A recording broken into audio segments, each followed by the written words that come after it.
Hi, everyone. I would like to talk a little bit today about meat in due season and food at the proper time. Mostly meat in due season. Punk of Nice's recent video kind of triggered this, but I've been thinking about it for a while now because one of the Watchtower catchphrases is meat in due season, that the faithful slave is giving meat in due season. And it really, really, are they really giving meat in due season? Because I know for me to read the Watchtower, The Awake, or any other Watchtower publication is like reading a child's book. Is that really meat in due season? Witnesses can't seem to function without their security blankets and their pacifiers and their little bottles of Watchtower literature. They're not real good at discussing just the meat of the Bible alone. They have to resort to the literature, their little security blanket. Is that really meat in due season? And our favorite little JW antagonist that likes to go bopping around our videos and leaving, nice little comments. If you were to Google his little comments, they come right out of the literature. He can't even express an idea of his own. It all comes right out of the literature. He just quotes right out of the literature, which is kind of interesting. He's got his little pacifier. He's got a little security blanket. I want to show you a recent article. I'm not going to show you the whole article. I'm just going to show you one paragraph and one question session. So you can kind of get an idea of the meat in due season and see if you really think it's meat in due season. Here we go. Why did God grant our original parents so much freedom? He formed them in His image and gave them a conscience, rightly expecting that their love for Him as their Creator would guide them in the right way. Sadly, Adam and Eve failed to appreciate their wonderful life-giver and the freedom that He had given them. Instead, they chose the illegitimate freedom offered by Satan, which was moral independence. But instead of finding more freedom, our original parents sold themselves and their future offspring into bondage to sin with disastrous consequences. So what's the question? Why did our original parents lose their God-given freedom? So yes, that is a little bit of the more simplified question and answer session than you'd see in the literature, but it's not that far simplified. The Bible is an organizational book, according to them. It doesn't belong to you. They will interpret it for you. They're going to take the meat of the Bible, they're going to chew it up for you, and they're going to spit it out, regurgitate it, and feed it to you. Is that really meat in due season?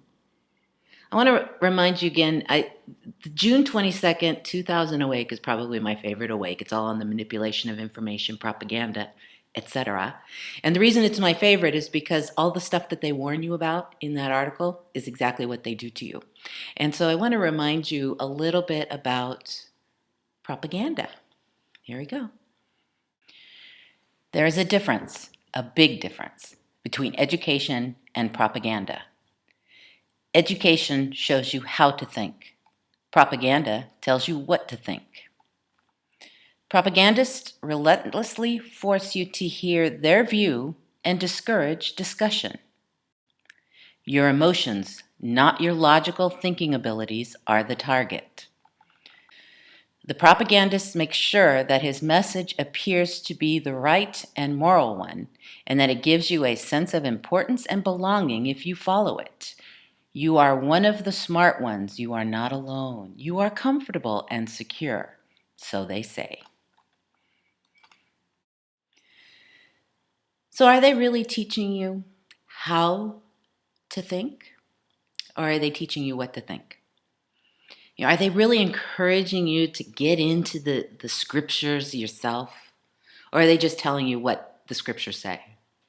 Are they really encouraging you to go out and examine this stuff?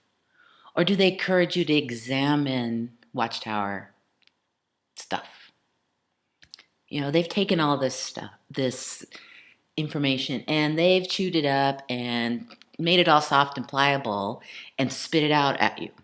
And they're calling it meat in due season. It is regurgitated crap. Even the recent special talk that they had was a recycle job from the 60s. Is it later than you think? I mean, they can't even come up with new recycled, regurgitated crap. They have to recycle the old regurgitated crap and call it new light, new understanding. And they're calling it meat in due season.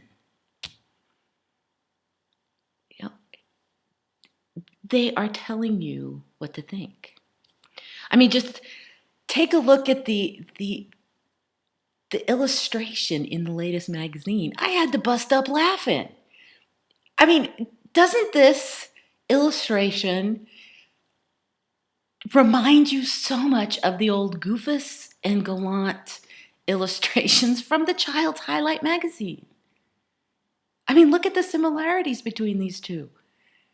They're really treating you like children. And if you knew how these leaders honestly thought of you, that's exactly how they view you as children. You are children to be controlled. You are not followers to be led. You are children to be controlled. And that is how they view you. It's documented. If you would just get out of the Watchtower bubble enough to research some of this stuff that we're saying, you would see that this meat in due season is regurgitated vomit. It is not meat in due season.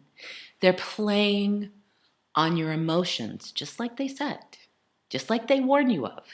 They're playing on your emotions. They keep you controlled with the constant urgency because Armageddon's right around the corner. The constant urgency, you've got to keep doing, you got to keep doing, you got to keep doing, keep going, keep going, keep going. For as long as we say.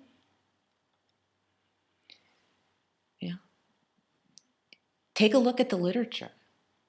It's getting worse, even. They're regurgitating so much of this crap, it's getting worse. The sense of urgency that they're pushing on you, the thou shall nots are increasing, the Armageddon's right around the corner is increasing, fear of everything. Fear of the internet, fear of apostates, fear of this, fear of that, fear of the other. It's constant emotional control. All of their articles are all designed with the tug on your emotions. It's not giving you meat in due season. They're picking and choosing whatever they want to talk about. They're chewing it up and spitting it out at you so that they can get the maximum control and maximum effect. This is the way that I see the literature today. And I'll talk to you guys later.